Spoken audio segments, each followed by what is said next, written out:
या राजनावातून आता आलेलो आहोत.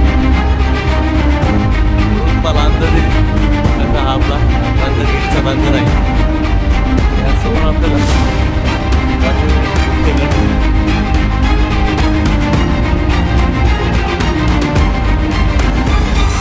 छोट्याशा झाडाच्या सावलीखाली आत्ता बसलेलो आहे. इथं रातकिडा म्हणता येईल. तर त्या रातकिड्याचा आवाज बघा, मी आवाज म्हणलं तर त्याने आवाजच बंद केला. तुमच्यासाठी दाखवायचा प्रयत्न.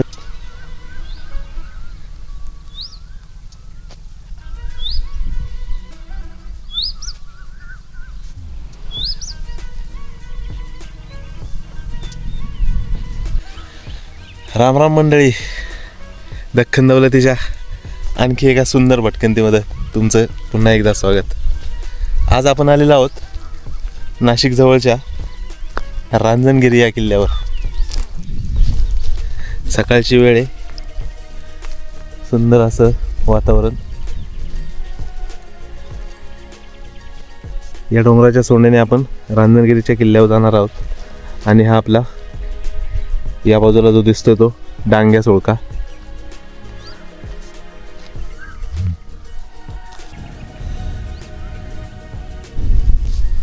प्राचीन काळातली एक मोठी बाजारपेठ म्हणून आपल्या नाशिकची एक ओळख त्या काळात मोठ्या प्रमाणात होती.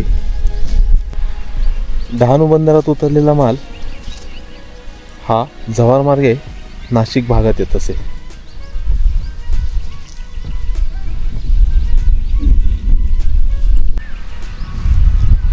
तोच माल जव्हार गोंडा घाट व आंबोली घाट या मार्गे नाशिकमध्ये येत असे. आणि त्याच घाटमार्गाचे रक्षण करण्यासाठी घाटमाथ्यावर असलेल्या जव्हार येथे जव्हारकोटाची, तर आपल्या त्र्यंबकेश्वरच्या रांगेतल्या त्र्यंबकगड, हर्षगड, रांजणगिरी आणि आपला अजनेरी किल्ला या गडांची निर्मिती त्या काळात करण्यात आलेली होती.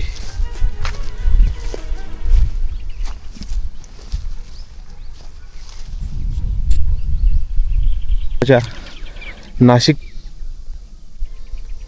15 किलोमीटर अलीकडे असताना आपल्याला एक फाटा मुळे गावात घेऊन येतो. तेच हे रांजणगिरीच्या पायथ्याचे मुळे गाव. याच मुळे गावातून आपण त्या टेकडीवरील छोट्याशा मंदिरापासून एक पायवाट या सोंडेवर आपल्याला गडाच्या मार्गावर घेऊन जाते. या मार्गाने आपण आता गडावर जात आहोत. मुळे गावातून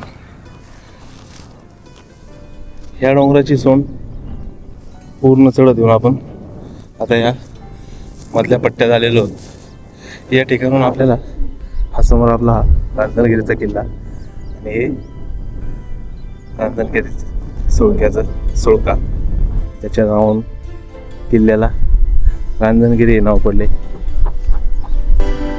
तिची जागा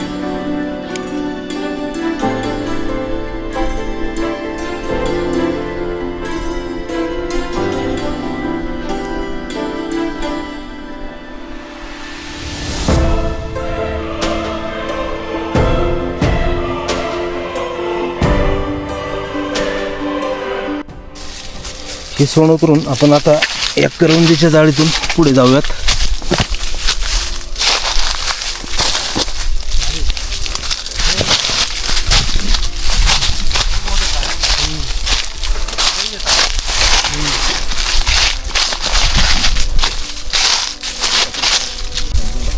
मंडळी, करवंद खायला या.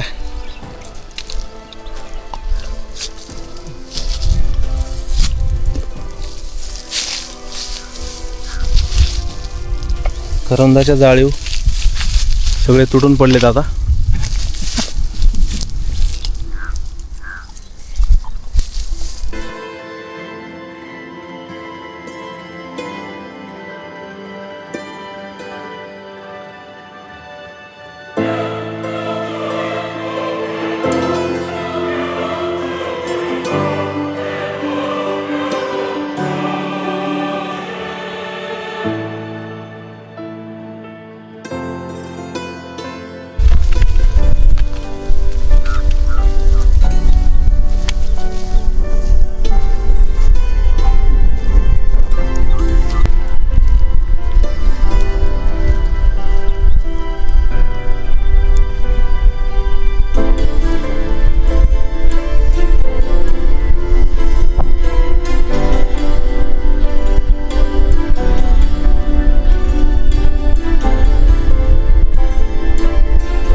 तर मंडळी, मजल दरमजल करत आपण आत्ता रांजणगिरी किल्ल्याच्या रांजणापाशी म्हणजेच पहिल्या सुळक्यापाशी आता आलेलो आहोत. आणि हा आपला समोर दिसला असलेला रांजणगिरी किल्ल्याचा रांजण, अर्थात रांजणाच्या आकाराचा सुळका, ज्याच्यामुळं नाव पडलं केलेला तो हा रांजणाचा आपला सुळका.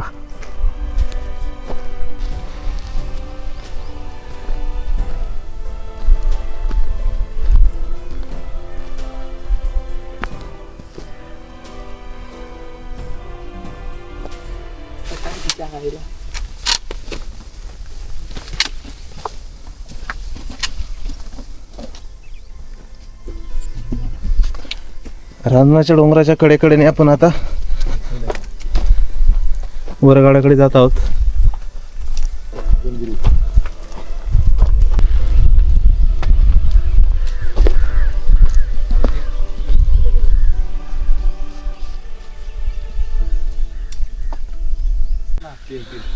या समोरच्या वाटेने आपण पुढे येऊन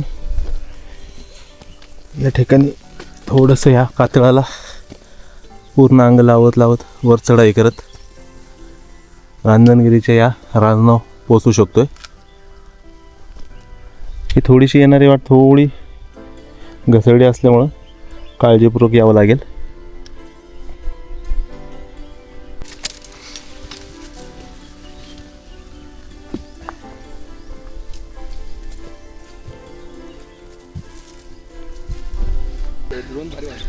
या आपल्या मधल्या खिंडीतून येऊन आपण या ठिकाणी पोचतो.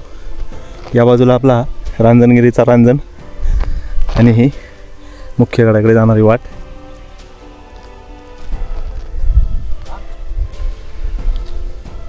आपले दोन सहकारी रांजणाकडे कूच करताना एक जण तर वरच गेलेत, दुसरे आता पोचतीलच.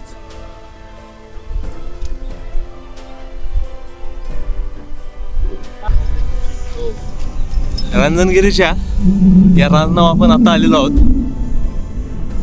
वरून तुम्हाला अंदाज येईल कसा हा आपला रांजणगिरीचा रांजण आहे. आणि हा समोर आपल्याला रांजणगिरीचा मुख्य गड.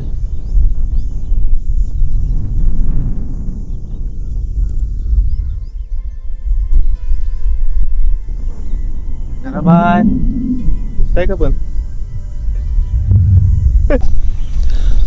आपला रांजणगिरीचा सुळका.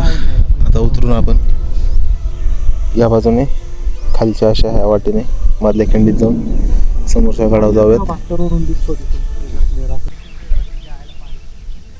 आपले सहकारी आता रांजणगिरीचा हा आपला रांजण घसरडी वाट जी आहे त्यावरून उतरत आहेत.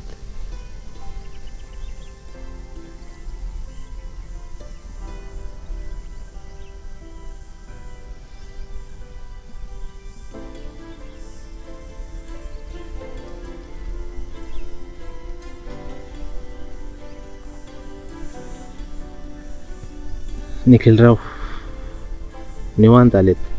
तर मंडळी, आपण आत्ता रांजणगिरी किल्ल्याच्या बरोबर पठारावर आलेलो आहोत. त्या खालच्या वाटेने मधल्या खिंडीत येऊन आपण त्या ठिकाणी येतो आणि समोर आपल्याला हा आपला रांजणगिरीचा रांजणाच्या आकाराचा सुळका. समोर आपण रांजणाच्या सुळक्यावरून जाऊन येऊन परत या मधल्या टप्प्यावर येतो. आणि या मधल्या टप्प्यात आल्यानंतर हा जो समोरचा कातळ कडा आहे तो आपण चढत चढत पार करत या बाजूने वर येतो. आणि या ठिकाणी आपल्याला या जुन्या काळातल्या कोरलेल्या कातळ पायऱ्या आपल्याला पाहता येतील. या पायऱ्यानेच आपला गडाच्या माथ्यावर प्रवेश होतो. आणि हे गडाचं विस्तीर्ण असं पठार. वरच्या भागात आपल्याला काही टाके पाहायला भेटतील.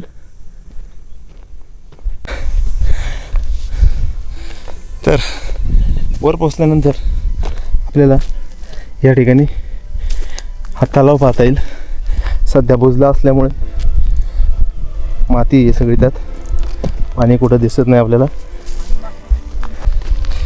किल्ल्यावर आपण पोचलेलो आहोत आता. आणि आपल्यासारखेच काही भटकी मंडळी आपल्या अगोदर गडावर पोचलेली आहेत. या ठिकाणी आपल्याला ध्वजस्तंभ दिसतोय. त्याच मार्गावर आपण पुढे जसं चालत जाऊ तसं काही अंतर पार केल्यानंतर आपल्याला हे टाकं पाहायला मिळेल.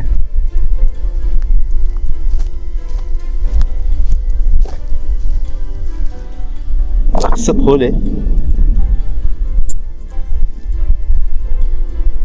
पाणी हिरवं झाले, वापरण्यायोग्य नाहीये.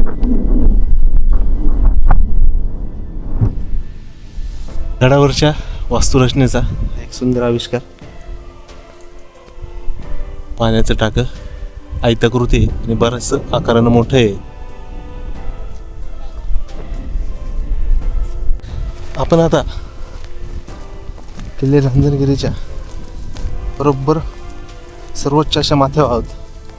टाक्यापासून थोडंसं पुढे येऊन आपल्याला या ठिकाणी आपला ध्वजस्तंभ पाहता येईल. काहीशा उंचवट्यावर आपला हा ध्वजस्तंभ या ठिकाणी उभारलेला आहे. चला त्या ठिकाणी जाऊन गडाचा सगळा घेरा कसा पाहता येईल, कसा दिसते ते पाहूयात.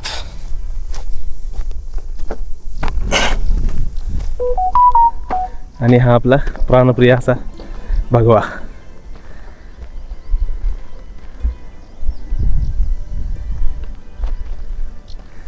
बराचसा सह्याद्री आपल्याला इथून नजरेच्या टप्प्यात पाहता येईल.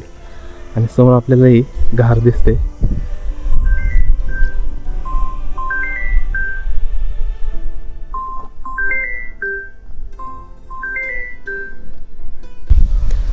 आपल्या ध्वजस्तंभाच्या ठिकाणी जे काही इथे मोठमोठ्या दगडांच्या शिळा आहेत, त्याच एका दगडांच्या शिळेवर आपल्याला हे शिवलिंगाचे साकारलेले शिल्प पाहता येईल. छोट्या आकारात हे शिवलिंग या ठिकाणी साकारले.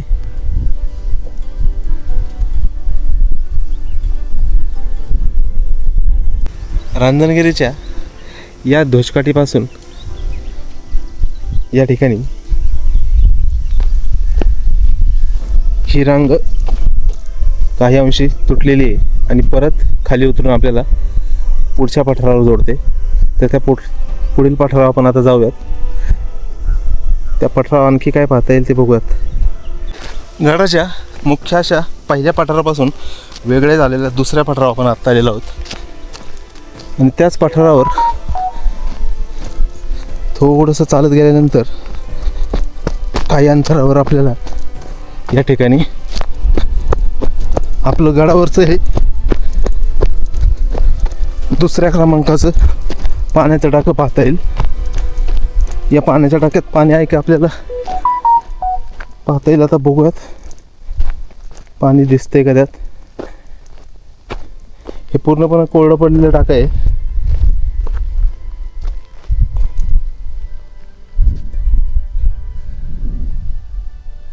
आणि पहिल्याच टाक्याप्रमाणे हे पण टाकं आपल्याला आयताकृती आकाराचं या ठिकाणी पाहता येईल.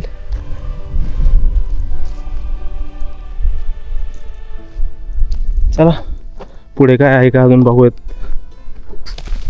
बऱ्यापैकी पूर्णपणे कोरडं असं आणि ह्या अशा आपल्या वाळलेल्या खोरट्या वनस्पती आपल्याला या दुसऱ्या पठारावर पाहता येतील. आणि आपण आता पठाराच्या एका कडेच्या बाजूला आलेलो आहोत. या ठिकाणी आपली किल्ल्याची पूर्ण फेरी संपूर्णपणे पार करून झालेली आहे. काही दिवसापूर्वी कदाचित वनवा लागला असेल, पण त्या वनव्यानंतर पण गडावर आपल्याला ठिकाणी अशी छोटीशी काहीशा लाल रंगातली फुलांची सुंदर अशी निसर्गाची रचना पाहता येईल.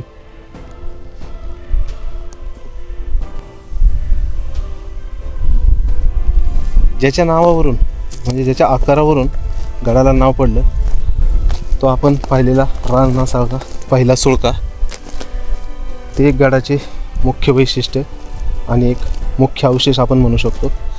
आणि गडावर असलेली 2 पाण्याची टाकी आणि काही प्रमाणात रांजण सुळक्यापासून पुढे येत असताना कातळात कोरलेल्या पायऱ्या, ही मोजकीच अशी अवशेष आपल्याला या गडावर पाहता येतील. पण गडावर आल्यानंतर या गडावर आपल्याला आजूबाजूचा सह्याद्रीचा बराचसा भाग पाहता येतो. या प्रकारे आपल्याला हा आपल्या रांजणगिरी किल्ल्याचा संपूर्ण घेरा पाहता येईल. तो आपला ध्वजस्तंभ, त्याच्या पुढे जे पठार चालू होतं त्या पठाराची सुरुवात, त्याच्या खाली आपला हा रांजणगिरीचा सुळका आपल्याला पाहता येईल. आपण आता गडाच्या दुसऱ्या भागात आहोत. गडाची गड फेरी पूर्ण करून आता एका ठिकाणी आपल्या या छोट्याशा झाडाच्या सावलीखाली आत्ता बसलेलो आहे. इथं रातकिडा म्हणता येईल. तर त्या रातकिड्याचा आवाज बघा, मी आवाज म्हणलं तर त्याने आवाजच बंद केला. तुमच्यासाठी दाखवायचा प्रयत्न करत होतो की बाबा आवाज अनुभवा, तर त्याने आवाजच बंद केला. गंमत आहे का नाही? गड उतरणीच्या मार्गाला आता आपण लागलेलो आहोत. आपले सहकारी परतीच्या मार्गावर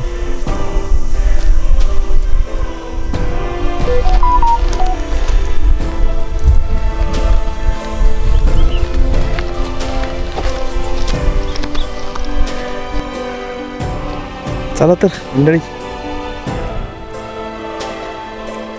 रांजणाच्या आकारच्या या आपल्या किल्ले रांजणगिरीची आपली आजची भटकंती आपण आता पूर्ण केलेली आहे.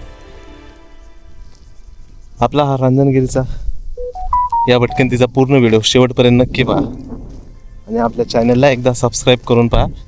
असे सह्याद्रीतले थरारक नवनवीन सुंदर असे कडकोट आपल्याला या ठिकाणी पाहायला भेटतील. चला भेटूयात अशा सह्याद्रीच्या आणखी एका थरारक किल्ल्यावर. पुढच्या भागात तो थरारक किल्ला तुम्हाला पाहता येईल.